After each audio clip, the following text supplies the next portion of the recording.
I've said for a year in the run-up to the election, or when there's a big issue like HR1 or whatever, make a difference, let your voice be heard, get on social media, even if they're throttling you, get on the case of your senator, your congressman. You said something even more exciting, and I said run for local office every show practically, but you said something about precincts in America. Yeah. This is where the rubber really hits the road. Explain the mechanics there and why there's a massive hole. So Dan Schultz and Steve Bannon have been banging on. I can't take any credit for this.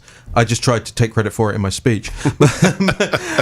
They've been banging on about precinct and precinct representatives and precinct captains at the local level inside the Republican Party. 50% of the billets that are available at that level are empty right now. They sit empty. So if you volunteer, you can be the precinct guy. But what the Republican establishment will try and get you to do is, you come to a meeting, they'll be like, oh yeah, here's some leaflets, go hand them out over down that road over there. Yeah. It's 6 miles long, it'll take you 3 hours, you'll be tired by the end of it, and thank you and go home. What they won't tell you is you can actually have an influence in how the RNC at a national level is run if you get that local precinct title. And that precinct billet is empty right now because they don't want people in there telling the RNC at a national level. Because it's an old boys club? It's that, plus you can't predict what new people are going to see, point at as corrupt, and call out publicly. And they really don't want that problem on their hands. And that is a problem that we should accept, we should welcome, and we should be throwing bodies at that thing. And you can find it. I don't know what the website is. I don't have it to hand. But if you search Dan Schultz and precinct, Republican precinct, you'll find it on the internet. Is that where we should start? That everybody just volunteers to become part of the RNC machine? So it's important that you don't go in there with a mindset of that you're volunteering, right? You're actually going in there like an officer to do a job. You got to think about it that way, because they will try and give you no as an answer at every juncture. Your job is that you say, I'm not a volunteer, I'm here to work. Right, I'm here to, not that volunteers don't really work, but you know what I mean. It's the targeted approach. It's an official position. It's an official position, and I am going to occupy that. And if you're not going to have me, here's my wife, or here's my son, or here's my aunt, or here's my uncle. Just flood the zone with that, and it's not a labor-intensive thing either. These jobs, they actually can be done in people's spare times. We all have to train this stuff out of ourselves, right? It's to stop wasting time in our lives with the crap they show us on television, or being pulled in, as I so often am, into Twitter spats and things like that. You know, just let's get the work done. But who is going to organize that? Because I've got my radio show, you've got the National Pulse. Does there have to be an organic creation? I mean, how you and I can say, "Hey, become your precinct captain." But don't we have to be more serious about it nationally? If I'd waited for people to come around and show me the direction in which I needed to march, I would have never got there. Right. We need tens of thousands of people to do this, not just one. Sure. I mean, look, we can have the websites, we can have the instructions; those all exist. But nobody's going to hold your hand, right? And listen, nobody holds the hand of the left. They get a broad instruction, and then they just go and do. But isn't that also a function? Aren't we always hobbled? And I'm not making excuses. I want to see this nation flourish. Aren't we always hobbled because the left is, by dint of its nature, collective? They don't need somebody to chivvy them every day. It's the Borg. It's a hive mind. Conservatives are proud about what? The individual, rugged individualism. And that's stupid. No, it's stupid. Explain. It's a losing philosophy. The whole neoliberal, Rick Wilson, free markets and GDP and rugged individualism are the only thing that matters to conservatism. That is a false definition of conservatism. Okay.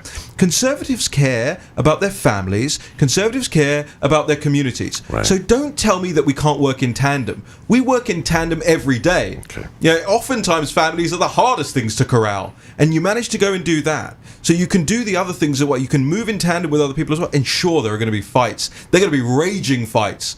That's half the fun of it, right? And we've had them. You can look at somebody in the eye, and I think we've had them over emails. Oh, I don't like this, and I don't like it. And then you go, okay, well, we're going to come to a settlement on this, and we're going to get along, and we're going to get the job done at the end of the day, right? And this whole, I think, where the MAGA movement needs to go now philosophically is not just to reject never Trumpism, but reject the precepts of never-Trumpism. And that is a definition of conservatism that was actually defined by neoconservatives and former Trotskyites. Yes, Those are like Crystal's dad. Right. And the one thing that Rush got wrong was his defense of Wall Street and corporate America. You know, I listened back to his 2009 speech before I went up on stage at Hillsdale, because he was just... That speech is incredible. It's a 98% correct speech.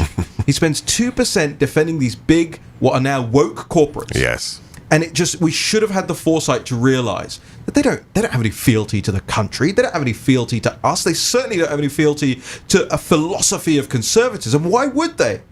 All they care about is the bottom line and how they can... And that's why they're funding what's going on at the border at the moment. And that's why they're outsourcing all the jobs to China.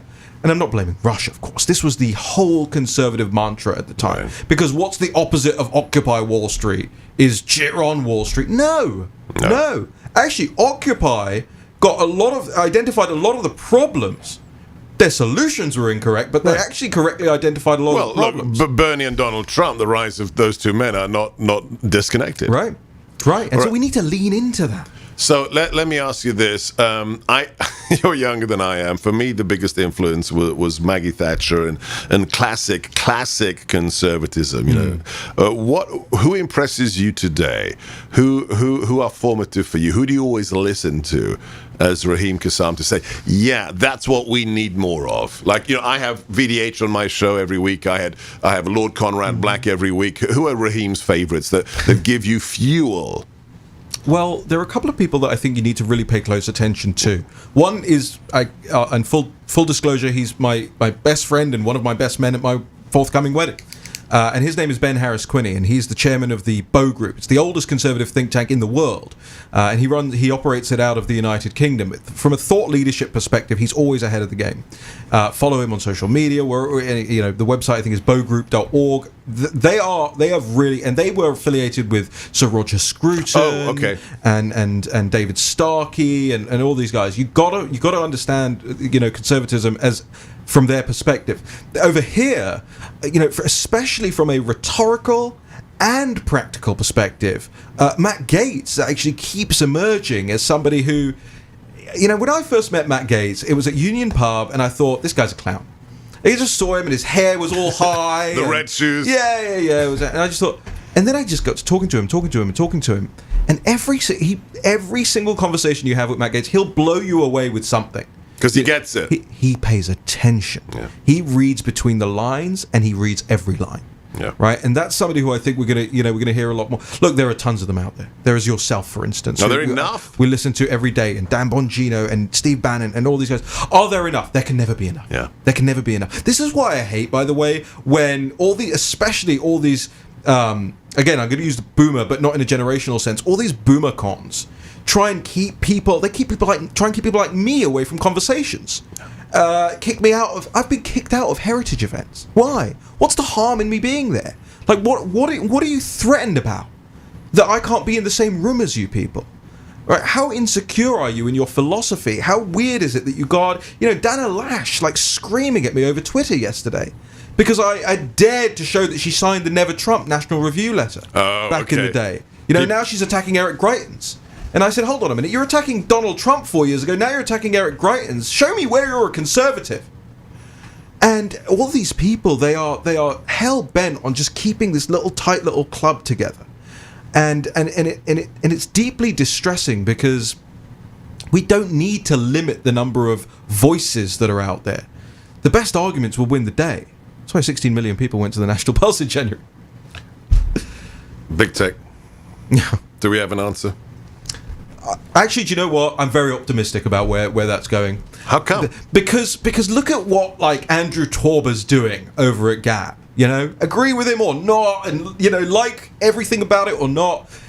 They have built that thing, and think about how long it took from Twitter to go from a startup, really crappy website that barely loaded into a fully functioning social media hub. He's done it in a shorter time frame. Okay. And Gab is actually better. It's actually a better site than Twitter.com. It's all the features and everything. They work better.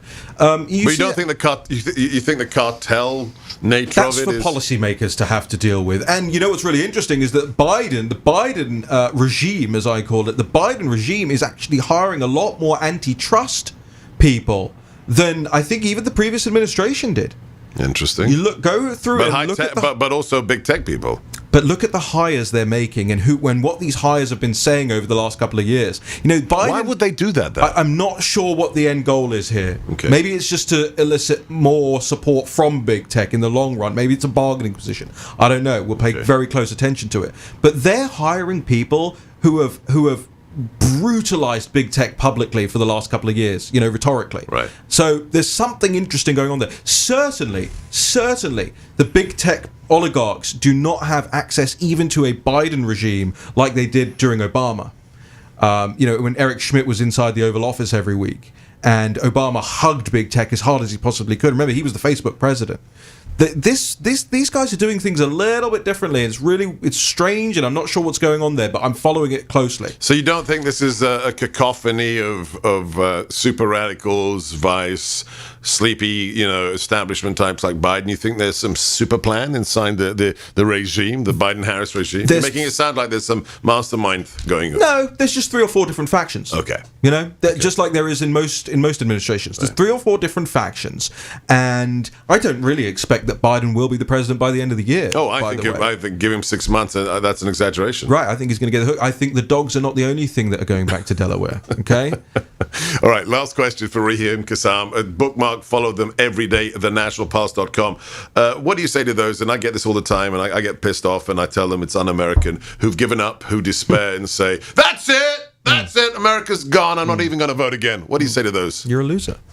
No, you're a loser.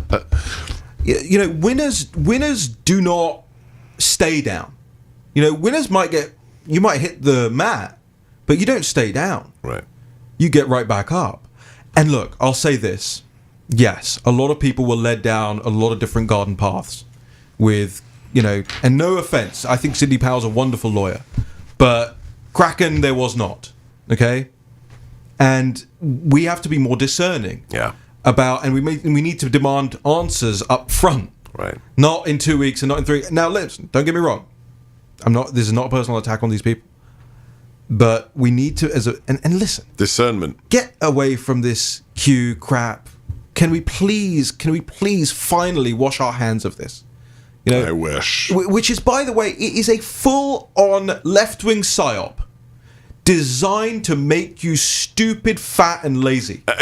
I've said it on the show. It's designed to make you do nothing. Precisely. Trust the plan. There's a plan. Trust the plan. Means you sit on your duff and you do nothing. You don't become the precinct captain. You don't get on social media. There's no plan. You are the plan. You are the plan. There's no other plan but you. Perfect. And look, I don't have anything to. If I know that it will upset Q people. I've upset them before. I'll upset them again. But ask yourself this question: what benefit does Raheem have to telling you this? Right. What do I benefit from sitting here and saying this? I'm just trying to help. You're an agent of Mossad. Oh, we knew that. Sure, we knew that, right? Sure. It's you've got to question motives. And what did Q and that whole thing achieve? And who profits? Qui bono. Exactly. Who profits? Exactly. Yeah. I'm not saying, but Q sucks. Go to my website, which is X. Yeah. Xanon. Right. Right? No. Look, just be smarter, demand answers up front, and ask who benefits. Qui bono. Last message. Listen to Dr. Sebastian Gorka every day, because I do. TheNationalPulse.com